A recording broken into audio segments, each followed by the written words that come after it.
Thank you, Austis, and really great to see such a full auditorium here in EFTA House. It's really excellent that you're all here, and it's very exciting times, as we have heard, of course, to be meeting with so many people interested in the EEA agreement, but of course also interested in where the EU is going during the next mandate. So my name is Trond Helge Bårdsen.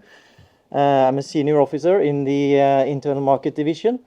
My main task is kind of seeing to it that we implement and take into the EEA agreement all relevant legislation in the digital area. So I work with regulations on online platforms, with artificial intelligence, with cybersecurity, etc. And of course, just a few sentences on that. It's very exciting to see, of course, that we have a new Finnish executive vice president in charge of technological sovereignty, security, and democracy, which of course again shows that the focus on security is really rising to the top of the EU's agenda. In the last period we had Commissioner Vestager, then we had a twinning of kind of competition and digital, and now we have a twinning of digital and security in this commission. So what that means, of course, is very interesting as we go forward.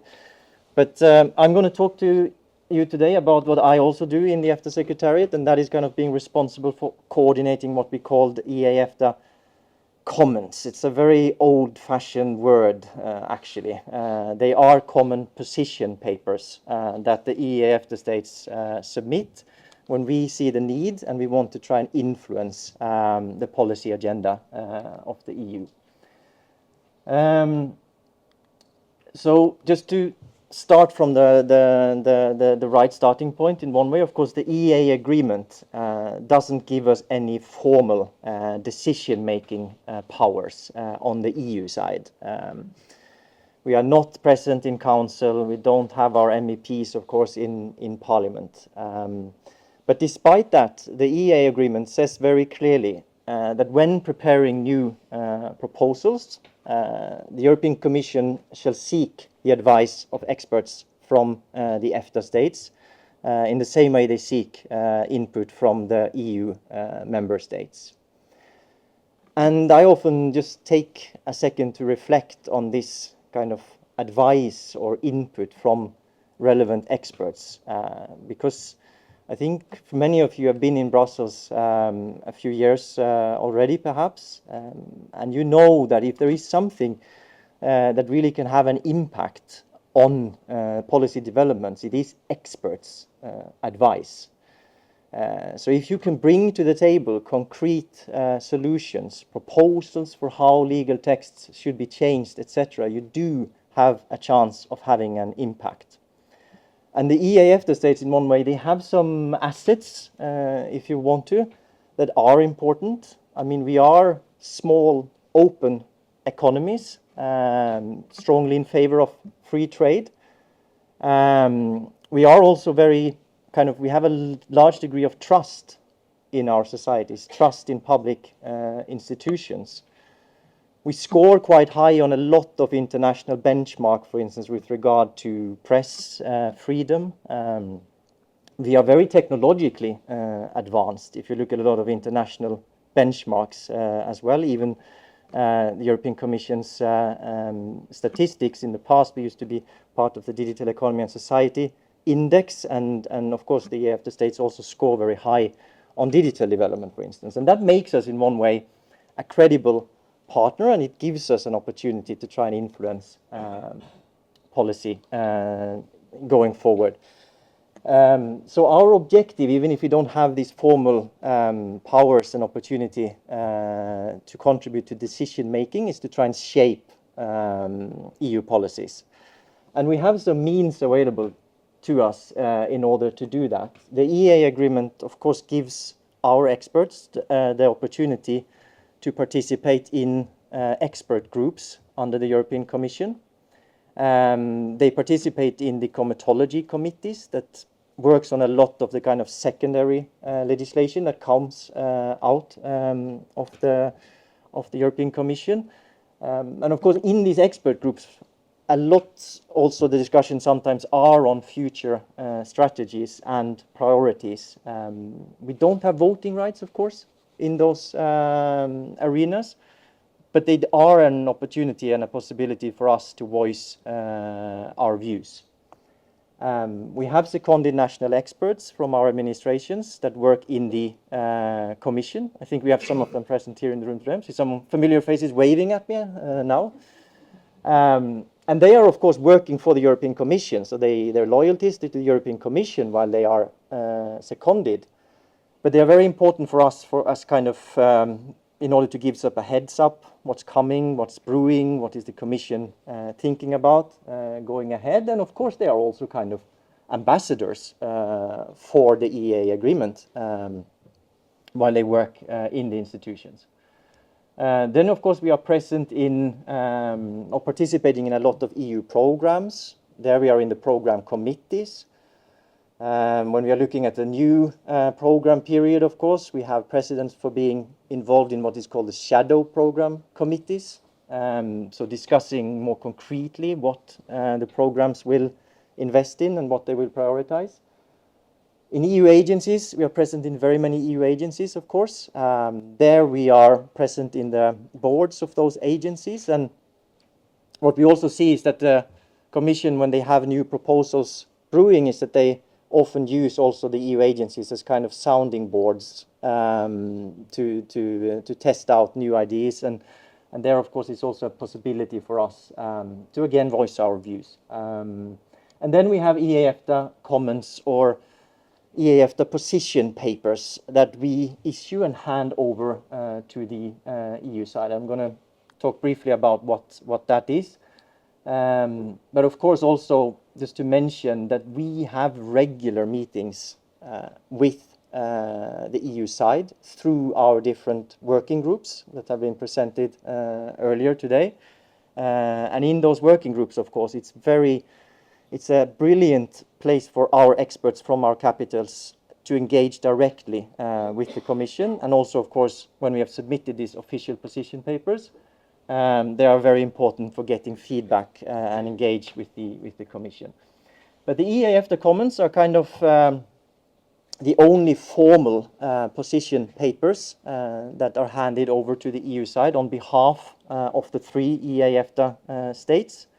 So they are signed by our ambassadors, our highest institution on the EFTA side, the Standing Committee. And we submit these comments throughout the process on the EU side. I mean, we can submit position papers when something is really on the drawing board, when they are developing a new strategy or putting out some roadmap for new initiatives, etc. We, of course, can do it when the Commission presents its proposal, and we do it, of course, also when the Parliament and the Commission are treating the proposals and they are making their reports, all the way up to the final kind of adoption on the EU side. And we submit these comments very broadly to the EU side. It's the Secretariat General that is our formal counterpart, of course, on the EU side. But also relevant committees, the rapporteurs in Parliament, always the sitting and the incoming Council presidency, for instance, receive these comments. And during the last period, of course, we submitted comments on kind of a lot of the big flagship initiatives, Critical Raw Materials Act, Net Zero Industry Act, on the big kind of digital files, the Digital Services Act, Digital Markets Act, AI strategy, etc. And of course, as Elisabeth also mentioned, our last comment from May that kind of looks a bit into the future as well, and what's important to focus on when it concerns the next steps for the internal market. So these comments are, of course, there in order for us to try and influence how the final legislation coming out from the EU said how it should look.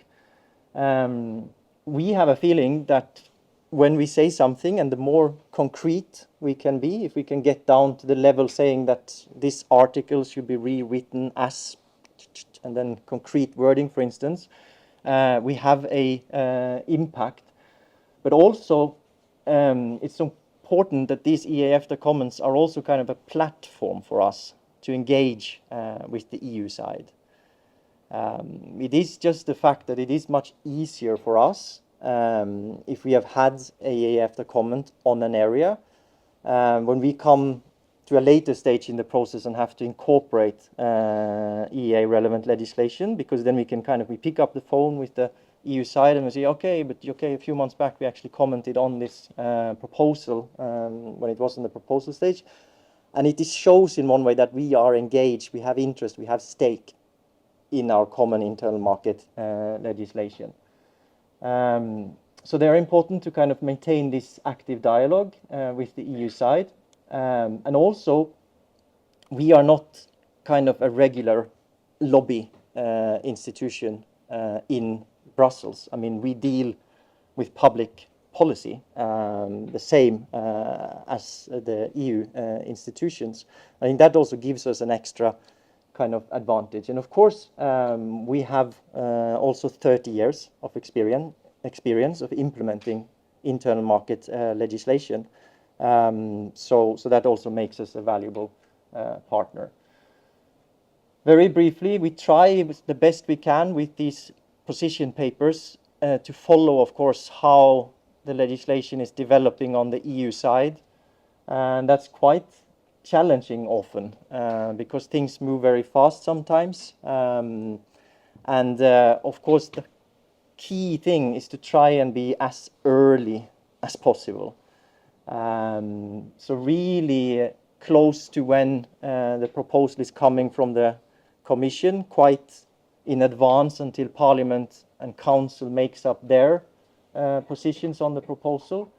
But of course also we have submitted comments when we are in the trilogue phase, but it's kind of more and more difficult, right? And many of you know that already as we move towards the end of that legislative process.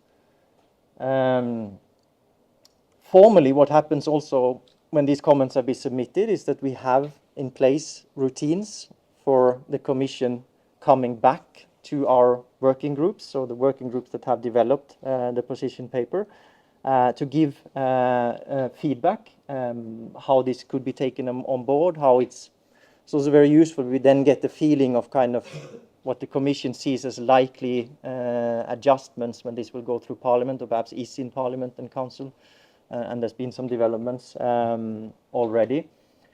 And then we follow up, we can have bilateral meetings. The missions of the EEA states can also play a very important role in this. They also have a lot of bilateral meetings with the Commission. And of course, always to take along, for instance, if you've had an EEA paper on a topic, it's also a very nice starting point for a conversation. Sometimes we also try to follow up with additional comments if things then have moved and things have changed during the legislative process. I think I will conclude there, and of course happy to have take any questions and have a discussion afterwards. So thank you.